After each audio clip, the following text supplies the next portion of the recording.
또 은혜로운 찬양으로 섬겨주신 은평 찬양팀 박수로 격려하겠습니다.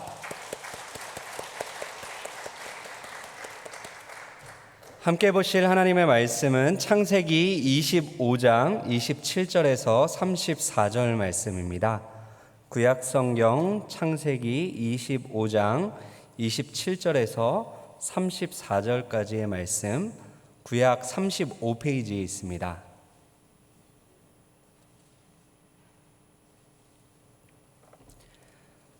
창세기 25장 27절에서 34절까지의 말씀 봉독해 드리겠습니다. 그 아이들이 장성함에 에서는 익숙한 사냥꾼이었으므로 들 사람이 되고 야곱은 조용한 사람이었으므로 장막에 거주하니 이삭은 에서가 사냥한 고기를 좋아하므로 그를 사랑하고 리브가는 야곱을 사랑하였더라. 야곱이 죽을 쑤었더니 에서가 들에서 돌아와서 심히 피곤하여 야곱에게 이르되 내가 피곤하니 그 붉은 것을 내가 먹게 하라 한지라. 그러므로 에서의 별명은 에돔이더라. 야곱이 이르되 형의 장자의 명분을 오늘 내게 팔라. 에서가 이르되 내가 죽게 되었으니 이 장자의 명분이 내게 무엇이 유익하리요. 야곱이 이르되 오늘 내게 맹세하라. 에서가 맹세하고 장자의 명분을 야곱에게 판지라. 야곱이 떡과 팥죽을 에서에게 주매 에서가 먹으며 마시고 일어나 갔으니 에서가 장자의 명분을 가볍게 여김이었더라. 아멘. 세상에서 가장 아름다운 집이라 할 수 있는 자궁에서 쌍둥이가 자라고 있었습니다. 그런데 가장 따뜻하고 가장 평화로워야 하는 공간이 전쟁터가 되어 버렸습니다. 에서와 야곱이 태중에서 싸우는 것이죠. 출산과 동시에 전쟁이 끝난 것처럼 보였습니다. 그러나 이것은 휴전에 불과했습니다. 오늘 본문에서 야곱과 에서의 2차전이 치열하게 벌어집니다. 1차전은 에서와 야곱 둘의 싸움이었지만 2차전은 편을 먹고 싸우기 시작합니다. 여러분, 어떻게 편을 먹게 되었나요? 28절을 한번 보시죠. 이삭은 에서가 사냥한 고기를 좋아하므로 그를 사랑하고 리브가는 야곱을 사랑하였더라. 이삭과 에서가 한편이 되었고 리브가와 야곱이 한편이 되어 그렇게 싸우고 있는 것이죠. 한 지붕 아래에서 모두가 화목하게 잘 지내고 있는 것처럼 보였습니다. 그러나 편애라는 이름의 장막이 이삭의 가정을 둘로 갈라놓고 있었습니다. 여러분, 자녀를 낳아 기르다 보면 어떤 아이는 아빠를 더 닮아 있고 어떤 아이는 엄마를 더 닮아 있습니다. 그렇다면 여러분, 에서와 야곱은 누구를 닮아 있었을까요? 엄마 리브가는 우리가 보았듯이 매우 활동적인 사람입니다. 아브라함의 종이 리브가를 만났을 때 리브가는 매우 적극적으로 굳이 안 해도 되는 일까지 하면서 그렇게 그 종과 낙타들에게 물을 마시게 하였습니다. 또한 본토 친척 아비집을 떠나서 얼굴도 한번 본 적 없는 그 신랑과 결혼하기 위하여 그 모험을 감행할 수 있는 굉장히 호탕한 성격의 여인이죠. 들판의 여전사와 같은 사람이 리브가입니다. 이러한 리브가의 모습에서 우리는 에서의 모습을 발견하게 됩니다. 반면 이삭은 조용한 편에 속합니다. 말이 별로 없습니다. 적극적이고 주도적이라기보다는 소극적입니다. 이러한 이삭의 모습을 야곱이 닮아 있는 것이죠. 27절은 한번 보실까요? 그 아이들이 장성함에 에서는 익숙한 사냥꾼이었으므로 들 사람이 되고 야곱은 조용한 사람이었으므로 장막에 거주하니. 야곱은 조용한 사람이다 라고 성경은 말합니다. 밖에 나가서 활동하는 것보다는 집안에서 장막에 머무는 것을 더 좋아했습니다. 보통 사람들은 자기와 다른 사람에게서 매력을 느끼고 끌리게 됩니다. 나에게 없는 장점이 그 사람에게 있기 때문이죠. 반면에 나를 닮은 사람에게서는 내가 싫어하는 나의 모습을 보게 됩니다. 그래서 별로 호감이 안 가는 것이죠. 그래서인지 이삭은 에서를 편애하였고 리브가는 야곱을 편애합니다. 이러한 방식으로 편이 갈라지게 되었고 야곱과 에서의 2차전이 시작됩니다. 그런데 2차전의 대결 장소는 들판이 아니었고 부엌이었습니다. 에서의 홈그라운드는 들판이었는데 야곱의 홈그라운드인 부엌에서 이 전쟁, 2차전이 벌어지고 있는 것이죠. 야곱은 부엌을 지배하고 있었고 그 부엌에는 에서가 간절하게 원하는 팥죽이 냄새를 풍기며 굶주린 에서의 식욕을 마구 자극하고 있었습니다. 여러분, 먹는 것에 무관심한 사람이 있을까요? 아무리 마른 사람도 먹는 거 싫어하는 사람 별로 없습니다. 먹는 것에 무관심한 민족도 없죠. 그런데 유달리 우리 한국 사람들은 먹는 것에 굉장한 관심, 많은 관심을 갖고 있습니다. 그래서 요즘에 TV를 켜면 우리가 자주 접하게 되는 것이 먹는 프로그램이죠. 요리하는 프로, 먹방을 이렇게 자주 보게 됩니다. 우리말 표현 중에서도 먹는 것과 관련된 표현이 많은 거 여러분들 잘 아실 것입니다. 우리는 가족을 식구라고 표현합니다. 또한 인사할 때 진지 잡수셨습니까? 식사하셨습니까? 밥 먹었니? 이것이 일상적인 인사입니다. 나이를 물어볼 때도 몇 살 먹었니? 라고 물어보는 것이죠. 어린아이들이 싸움할 때에도 너 맛 좀 볼래? 라고 합니다. 너 한 방 먹인다? 라고 표현을 하죠. 또한 꼴불견인 사람에게는 밥맛이 없다라고 표현하고 이상하게 행동하는 사람에게는 맛이 같다라고 표현을 합니다. 문자나 카톡을 보냈는데 답이 없을 때는 씹었다라고 하고 죽을 썼다, 식은 죽 먹기다, 이게 웬 떡이냐, 다 먹는 것과 관련된 표현을 우리는 일상 가운데 너무나 자주 그렇게 사용합니다. 놀라운 사실은 성경도 먹는 것에 대해서, 음식에 대해서 굉장히 지대한 관심을 갖고 있다는 것입니다.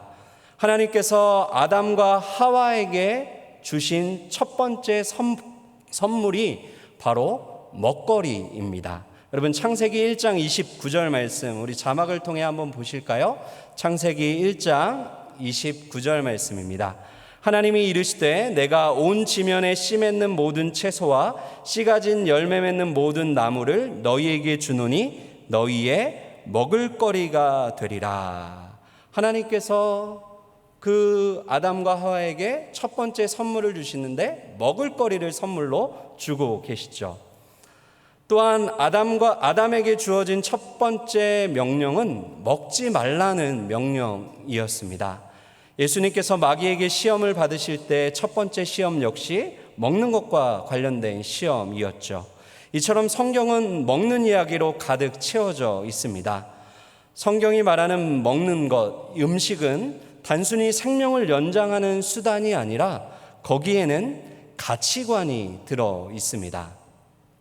보통 서양 사람들은 음식을 먹을 때 코로 먹는다라는 말이 있습니다.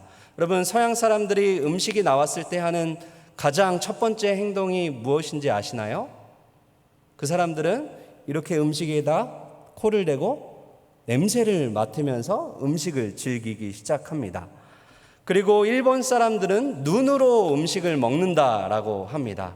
그래서 일식은 굉장히 예술적으로 그렇게 이렇게 잘 차려서 나오게 되죠. 그런데 양이 적습니다. 중국 사람들은 입으로 먹는다고 합니다. 맛이 없으면 그 사람들은 먹지를 않는 것이죠. 그렇다면 우리나라 사람들은 뭘로 먹을까요? 우리 한국 사람들은 배로 먹습니다. 양으로 먹는 것이죠. 많이 먹어야 되고 푸짐하게 먹어야 되고 거하게 먹어야 하는 것입니다. 가난하던 시절, 피난하던 시절, 지금이 아니면 또 언제 먹을 수 있을지를 모르던 그 시절에 배부르게 먹는 것은 우리 선조들에게 너무나 중요했던 것이죠. 그래서 배부르게 먹는 거, 푸짐하게 먹는 거 한국 사람들은 매우 좋아합니다. 사냥에서 돌아온 에서는 몹시 배가 고팠습니다. 그래서 동생에게 팥죽 한 그릇만 달라라고 요구를 합니다. 부탁을 한 것이죠.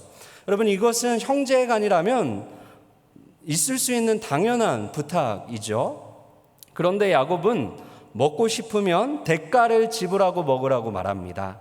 들판에 나가 가족을 위해 땀을 흘리고 수고한 형을 대접하고자 하는 마음 대신에 형과 거래를 하고자 하는 것이죠. 여러분, 우리는 이러한 야곱의 모습에서, 형에게 거래를 하고자 하는 이러한 야곱의 모습에서 또 다른 종류의 배고픔과 허기짐을 발견하게 됩니다.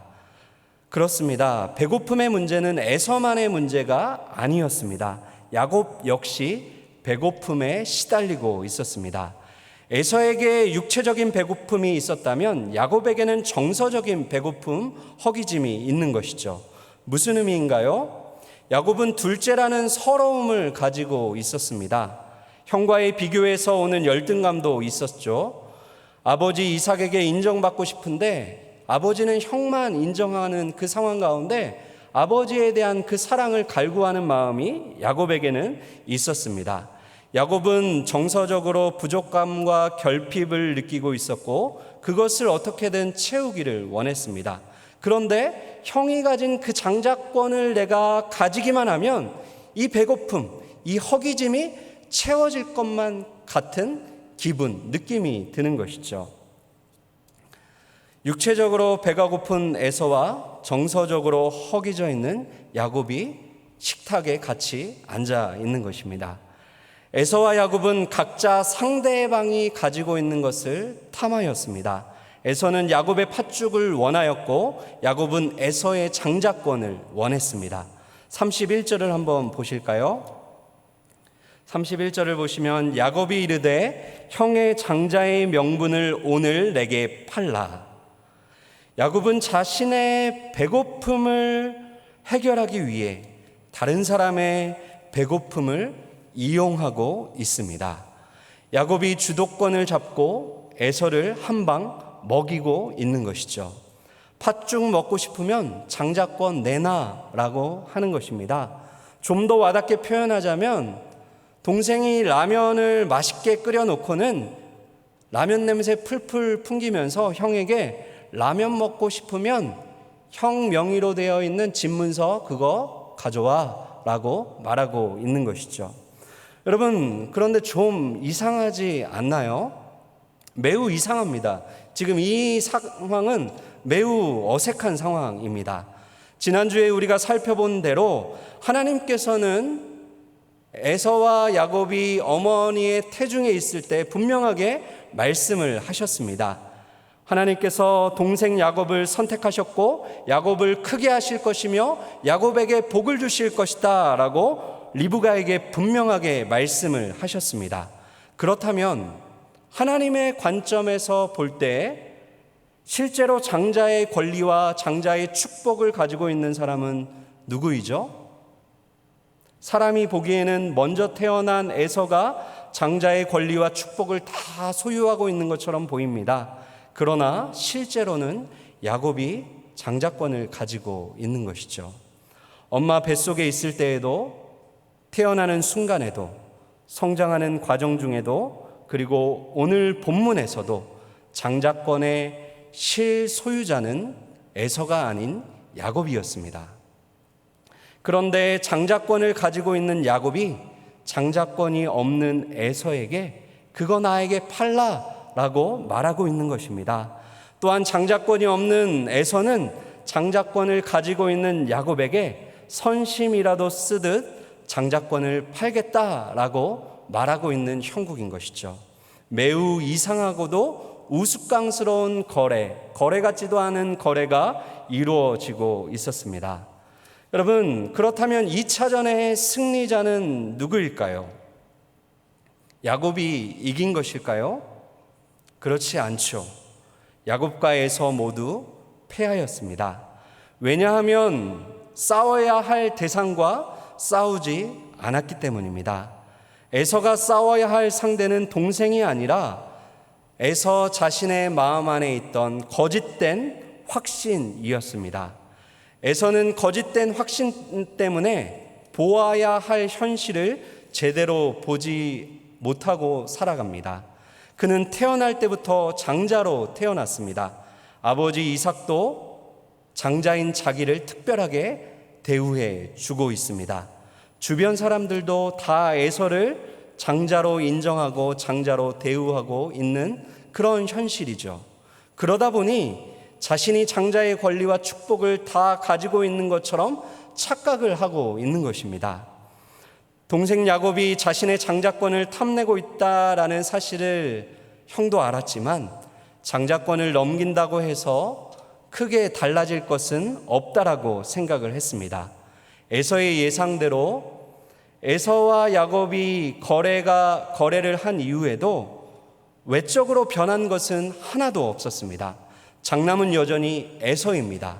아버지 이삭은 여전히 에서를 사랑합니다. 모든 것이 장남 에서를 중심으로 돌아갔습니다. 거래 다음 날에도 에서는 여전히 들판으로 나갔고 야곱은 여전히 장막 안에 머물며 생활을 했습니다. 그 어느 것 하나 바뀐 것, 변한 것은 없었습니다. 사실 절박한 심정으로, 가난한 마음으로 장자의 권리와 축복을 나에게 달라고 하나님께 매달려야 하는 사람은 에서인 것이죠. 그러나 에서의 영적인 감각은 매우 둔했습니다. 육체적인 배고픔에 대해서는 민감하게 반응하였지만 영적인 가난, 영적인 파산 상태, 영적인 굶주림에 대해서는 감각조차 못하면서 눈앞에 펼쳐지고 있는 그 달콤한 현실 속에 거짓된 확신, 가짜 확신을 품게 되는 것이죠. 라오디게아 교회에게 하신 경고의 말씀이 에서에게도 그대로 적용된다 할 수 있습니다. 여러분, 요한계시록 3장 17절에서 예수님은 라오디게아 교회를 향하여 이렇게 경고하셨습니다.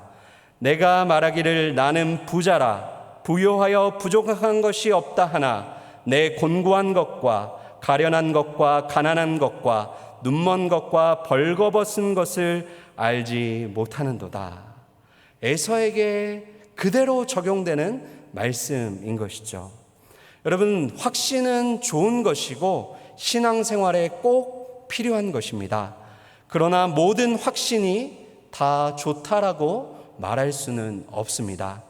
온몸에 암세포가 퍼져나가고 있음에도 불구하고 나는 건강하다라고 확신하는 사람은 치료의 방법이 없는 것입니다. 에서는 확신에 찬 사람이었습니다. 그러나 그 확신이 에서를 하나님과 멀어지게 하였습니다. 하나님과 무관한 자로 살아가게 만들었던 것입니다. 사랑하는 여러분, 하나님과 무관하게 살아가면서도 나는 잘 살고 있다라는 확신을 갖게 되는 것은 저주입니다. 그러므로 현실이 주는 거짓된 확신에 도취되어 살지 마시기를 바랍니다. 사람들이 주는 달콤한 칭찬과 인정에 취해 살지 마시기를 바랍니다. 우리에게 필요한 유일한 확신은 하나님의 약속과 하나님의 말씀에 근거한 참된 확신입니다. 이러한 확신이 오늘 이 밤 저와 여러분들에게 있으시기를 바랍니다. 한편 야곱이 싸워야 할 대상은 형 에서가 아닌 것이죠. 형과 싸울 이유가 전혀 없습니다. 야곱이 싸워야 할 대상은 그 야곱 자신 안에 내면 속에 숨어 있었습니다. 무엇입니까? 야곱은 하나님의 약속을 가진 사람입니다. 하나님께서 야곱에게 복을 주시겠다라고 약속하셨습니다. 그러나 약속의 주인공은 자신이지만 현실의 주인공은 형이었습니다. 모든 사람이 형을 인정하고 형 중심으로 모든 것이 돌아가고 있는 그 현실을 야곱은 살아야 했던 것이죠. 아버지는 장남을 몹시 자랑스러워 하셨고 집안의 모든 하인들도 에서의 말에 따라 움직이고 있었습니다. 이웃집 사람들 역시 큰아들 에서를 칭찬하였습니다. 어쩌면 이러한 분위기는 그 당시에 당연한 것이었습니다. 그 당시 문화는 철저하게 장남 중심의 문화였기 때문입니다. 이러한 현실을 보니까 자신은 복으로부터 점점 멀어지는 것만 같았던 것이죠. 하나님을 믿고 기다리다가는 형에게 좋은 것을 다 빼앗길 것만 같은 그 불안감이 야곱을 찾아온 것입니다. 불안함으로 지내던 어느 날, 불안함을 한 방에 날려버릴 수 있는 기회가 찾아온 것만 같았습니다. 33절을 한번 보실까요? 야곱이 이르되 오늘 내게 맹세하라. 에서가 맹세하고 장자의 명분을 야곱에게 판지라. 에서는 야곱에게 맹세함으로 장자권을 넘겨주고 있습니다. 그러나 여러분, 이 계약이 효력이 있는 계약인가요? 그렇지 않죠. 부모님 앞에서 증인을 불러다가 공식적으로 거래를 한 것이 아닙니다. 더욱이 거래 문서를 가지고 그 문서에 사인을 하거나 도장을 찍은 것도 아닙니다. 단지 말로 거래하고 말로 맹세할 뿐입니다. 그것도 둘 사이에서 그 거래가 이루어진 것이죠. 무엇보다도 야곱과 에서가 쌍방의 합의하에 계약을 체결했기 때문에 하나님께서 비로소 야곱에게 복을 주실 수 있는 것은 더더욱 아닌 것이죠. 이 거래가 없어도 하나님은 하나님이 약속한 대로 야곱에게 복을 주십니다. 그러나 야곱은 불안했습니다. 눈앞의 현실이 야곱을 불안하게 만들었던 것이죠. 이 거래는 아무런 의미도 아무런 효력도 없는 거래였지만 야곱의 불안한 마음을 일시적으로 달랠 수는 있었습니다. 야곱은 가짜 계약서를 붙잡고 불안함을 달랠 것이 아니었습니다.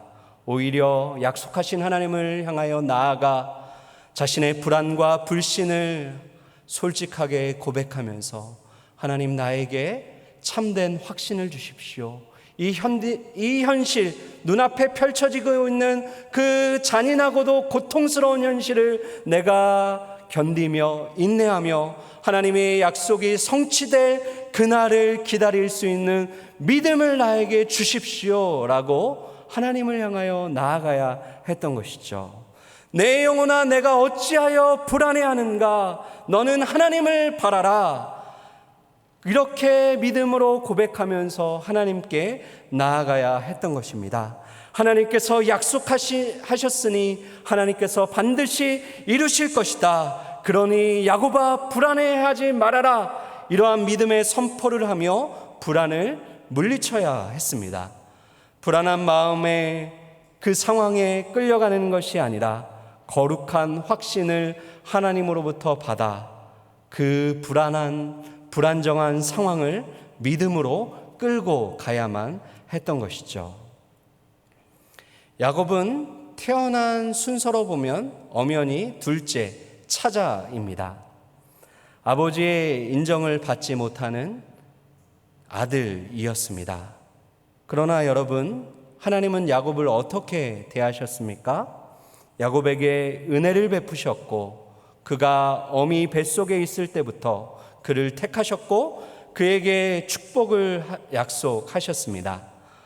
어머니 리브가를 통하여 이러한 사실을 알게 되었다면 야곱은 어떠한 마음과 태도로 자신에게 주어진 현실과 삶을 살아야 했을까요? 자신을 택하여 주시고 자신에게 복을 주시기로 약속하신 그 하나님께 깊이 감사하며 살아야만 했습니다. 또한 약속한 것을 능히 이루실 하나님을 믿고 신뢰하며 그 믿음 가운데 살아야 했던 것이죠. 한 걸음 더 나아가 어떤 면에서 야곱은 형 에서에 대한 미안한 마음을 가지고 형을 잘 섬겨야 했습니다. 그러나 야곱은 하나님께 감사하지도 않습니다.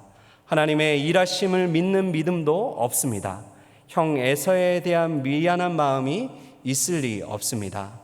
하나님의 약속하심은 전혀 위로가 되지 아니하였고 어떻게든 아버지의 인정, 사람들의 인정을 받고 싶었습니다. 그래서 그 장자권이 필요했던 것이죠. 그렇다면 여러분, 나는 어떠한 거예요?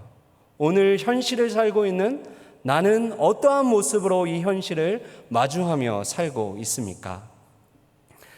하나님께서는 외아들을 내어주시기까지 나를 사랑하셨고 나를 당신의 존귀한 자녀로 삼아 주셨습니다. 이것은 그저 하는 말이 아니라 우리에게 주어진 엄연한 약속이고 엄연한 현실입니다. 하나님은 나에게 그리스도 안에서 하늘에 속한 모든 신령한 복을 이미 주셨습니다. 에베소서 말씀을 통하여 우리는 이 사실을 거듭거듭 확인하고 있습니다. 다른 어떠한 복이 더 필요한 것이 아닌 그러한 복받은 자들, 복덩이들인 것이죠. 하나님께서는 나를 하나님 나라의 장자로, 하나님 나라의 상속자로 택하여 주셨습니다. 그러나 야곱의 삶에서 하나님의 약속이 빨리빨리 성취되지 않았던 것처럼 나의 삶의 현실도 그러합니다. 매일 아침 눈을 뜰 때마다 마주하게 되는 현실은 매우 고단하고 막막하고 답답합니다. 복을 받았다라고 말할 수 없는 현실이 내 눈앞에, 나의 자녀들의 눈앞에, 우리의 부모님의 눈앞에 펼쳐지고 있습니다. 야곱처럼 둘째 아들, 이인자라는 서러움이 모든 사람의 마음 가운데는 깊숙이 들어가 있습니다. 경제적으로는 가난하고 육신은 질병에 걸렸으며 또한 세상 기준으로 보면 실패한 자의 삶을 살고 있는 것처럼 보입니다. 하나님의 신실함을 믿고 편안한 마음으로 만족하며 살아야 하는데 그렇게 살기에는 우리의 현실이 만만치가 않습니다. 우리는 야곱처럼 너무 쉽게 불안함에 시달립니다. 내가 뭔가를 하지 않으면 나의 미래는 너무나 불확실하게 보이는 그러한 현실을 매일 살아가는 것이죠. 그래서 야곱처럼 인간적인 꾀를 가지고 나의 현실을 뒤집어 보려고 우리는 몸부림을 치고 있습니다. 장자권을 사서 장남 행세 한번 해보고 싶고 장남 대접을 한번 받아보고 싶은 것이죠. 그래서 오늘도 우리는 어쩌면 인간적인, 세상적인 몸부림을 야곱처럼 하고 있는지 모르겠습니다. 사랑하는 성도 여러분, 그러한 피곤하고도 고단한 소모적인 세상적인 몸부림, 인간적인 몸부림을 이제는 그만하시고 하나님 앞에 나아가, 선하신 하나님 앞에 나아가 나를 택하시고 나에게 복 주시기로 약속하신 그 하나님께 나아가 영적인 몸부림을 치는 저와 여러분들 되시기를 바랍니다. 말씀을 맺겠습니다. 나를 향한 하나님의 약속과 축복은 내가 어떻게 하느냐에 따라 결정되는 것이 아님을 믿으시길 바랍니다. 그러므로 여러분, 현실이 어떠하든 안심하시기를 바랍니다. 불안해하지 마십시오. 조급해할 이유가 전혀 없습니다. 야곱처럼 불안에 쫓겨 살지도 마시고 반대로 에서처럼 거짓된 확신, 가짜 확신에 젖어 살지도 마시기를 바랍니다. 눈을 똑바로 뜨고 나의 현실을 직시하면서 우리는 살아야 합니다. 그러나 동시에 현실 너머에서 지금도 나를 위하여 일하고 계시는 하나님을 바라보며 믿음으로 사시기를 바랍니다. 나를 향한 하나님의 약속과 축복의 말씀은 실패함이 없이 온전하고 완벽하게 아름답고 멋지게 성취될 것입니다. 바라기는 사람과 다투며 싸우는 소모적인 인생, 어리석은 인생을 사는 것이 아니라 내 안에 있는 불안함과 싸우고 내 안에 자리 잡은 거짓된 확신과 싸워 이기는 진정한 승리자, 하나님 나라의 장자들로 살아가는 저와 여러분들 다 되시기를 주님의 이름으로 축원드립니다. 우리 이 시간 말씀을 기억하며 함께 기도하겠습니다. 여러분, 이 시간 우리 각자를 돌아보면서 나에게는 어떠한 배고픔과 굶주림과 허기짐과 결핍이 있는지, 그것을 인간적인 꾀로 내 노력으로 채우며 사는 것이 아니라 하나님께서 나를 배부르게 하실 때까지 기다리는 그러한 믿음을 우리에게 달라고, 우리의 불안함을 제하여 주시고 하나님을 향한 확신 가운데 평안과 만족의 삶을 살게 해달라고 기도했으면 좋겠습니다. 어떤 분들은 경제적인 배고픔을, 또 어떤 분들은 정서적인 배고픔을, 또 어떤 분은 영적인 배고픔을, 어떤 분은 또 질병의 그 허기짐과 그 배고픔 가운데 있을 것입니다. 여러분들의 배고픔, 허기짐을 하나님 앞에 그대로 고백하시면서 하나님, 나의 이 문제 하나님의 은혜 가운데 해결되기를 원합니다. 하나님의 복받은 자로서 내가 당당하게 이 세상 믿음으로 승리하며 살 수 있게 해달라고 오늘 주신 말씀 붙잡고 우리 함께 기도하며 나아가도록 하겠습니다. 살아계신 하나님 아버지, 감사합니다. 자격 없는 우리를 하나님의 자녀로 삼아주시고 하나님 2인자의 서러움을 가지고 사는 우리를 하늘나라의 장자로 삼아주시고 그리스도 예수 안에서 하늘에 속한 모든 신령한 복을 우리에게 허락하여 주시니 감사합니다. 하나님이 이미 복을 약속하셨고 이미 복을 주셨지만 그 복